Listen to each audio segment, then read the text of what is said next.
से कांग्रेस में कमलनाथ के बयान के बाद से जो बदमज़गी शुरू हुई थी, उसका असर सब जगह पड़ा और मध्य प्रदेश में पड़ा, वो वहाँ का डिफरेंस भी दिख रहा है।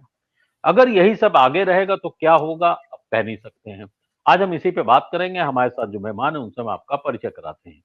हमारे साथ वरिष्ठ पत्रकार संजीव श्रीवास्तव हैं, राजन तिवारी है और बिलाल सब्जवारी जी हैं, प्रदीप श्रीवास्तव हैं और साथ में डॉक्टर सुनीलम भी है। मैं शुरुआत में संजीव श्रीवास्तव जी से करना चाहूंगा। संजीव जी, दोनों चीजें, कमलनाथ का नेतृत्व और लोकसभा, अब हम लोकसभा की बात कर रहे हैं।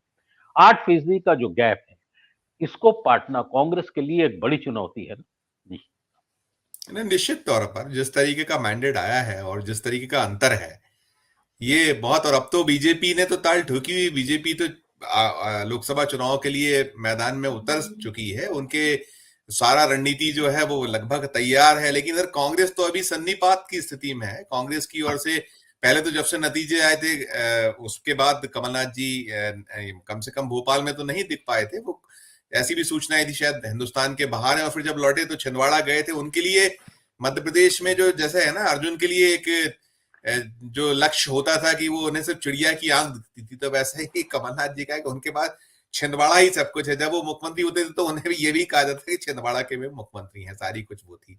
और अब जो नतीजे आए इसके बाद वजह ये भी है कि बहुत विकल्प अभी फिलहाल में कांग्रेस को सूझ नहीं रहा है। आला कमान या नेतृत्व जो है, कमलनाथ जिस तरीके से पूरे चुनाव में वो एक उनका अपना शैली रही है, वो शैली ऐसी रही कि सब कुछ वही है, उनके अलावा कुछ नहीं। उन्होंने बहुत सारे ऐसी भी चीजें नहीं है, उसमें साफ दिखा कि उनके समक्ष आला कमान बौना है या छोटा है। तो अब लोकसभा का जो चुनाव, उसमें दो ही ऐसे चेहरे हैं मध्य प्रदेश में अभी, चाहे वो कमलनाथ और दिग्विजय सिंह, उनके अलावा कोई दिखता नहीं कि नेतृत्व तो शायद इन्हीं के हाथों में। और दूसरी चीज ये भी है अमरीश जी की जो धन की आवश्यकता है, वो भी एक बड़ा सवाल है कि धन कहां से कैसे आएगा। और जो अगले 4-5 महीने पीसी चलना है, तो वो उसमें तो अभी तो अपरिहार्य सी स्थिति दिखती है, कैसे चलाया जाए। और फिर साथ साथ ये भी कि कमलनाथ का लक्ष्य ये होगा कि अब अगर लोकसभा में कुछ होता है, यदि कुछ बन जाता है, तो वो फिर उसके बाद शायद मध्य प्रदेश को छोड़ देंगे और फिर वो वहां चले जाएंगे। और उनके सुपुत्र साहब जो नकुल नाथ है, शायद मध्य प्रदेश में उनको स्थापित किए जाने का प्रयास उनका होगा, ऐसी संकेत है। यही चीज दिग्विजय सिंह के साथ है। दिग्विजय सिंह के सामने भी जो कुछ है वो उनके सुपुत्र की राजनीति है। और उम्र जो है, कमलनाथ 77 साल के हो चुके हैं, अब वो बहुत लंबा वक्त राजनीति में कैसे देंगे, क्या देंगे, वो भी एक बड़ा सवाल है।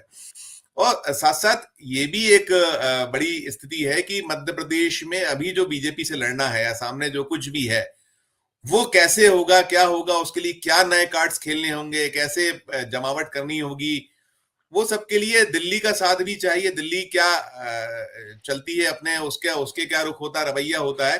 तो बड़ी एक ऐसी कठिनाई भरी स्थिति है कि ना निगलने वाली स्थिति है, ना उगलने वाली स्थिति है। और फिलहाल तो अब देखिए, जो नेता प्रतिपक्ष को लेकर भी यहाँ मध्य प्रदेश में भी चयन होना है, तो ये जरूर निकल कर आता है कि पीसीसी का जो मुखिया का पद है वो शायद कमलनाथ के पास ही बना रहेगा। और जो यहाँ जो विधानसभा में किला लड़ाना है, विधानसभा के लिए शायद वो छोड़े, लेकिन उसमें भी ये ज्यादा संभावना है और ज्यादा संकेत यही कि वो किसी अपना जो उनके खेमे वाला है, यहाँ अगर मेरिट बेस पे यदि वहां नेता प्रतिपक्ष चुना जाता है, तो उसके लिए है कुछ ऐसे चेहरे हैं उसमें, चाहे वो पहले नेता प्रतिपक्ष रह चुके अजय सिंह राहुल बड़े प्रबल दावेदारों में शुमार है। उन्होंने एक, जब उनको ये पद मिला था, उन्होंने एक करके दिखाने का प्रयास किया था और उसमें वो सफल भी काफी हद तक हुए थे। रामनिवास रावत एक ऐसा चेहरा है जो एक तेज तर्राट है और जो चीजों को समझने बूझने या जिनके, लेकिन उनके पीछे खड़ा कौन होगा। और यदि कमलनाथ का दांव चला तो बाला बच्चन जैसे शख्स सामने आए।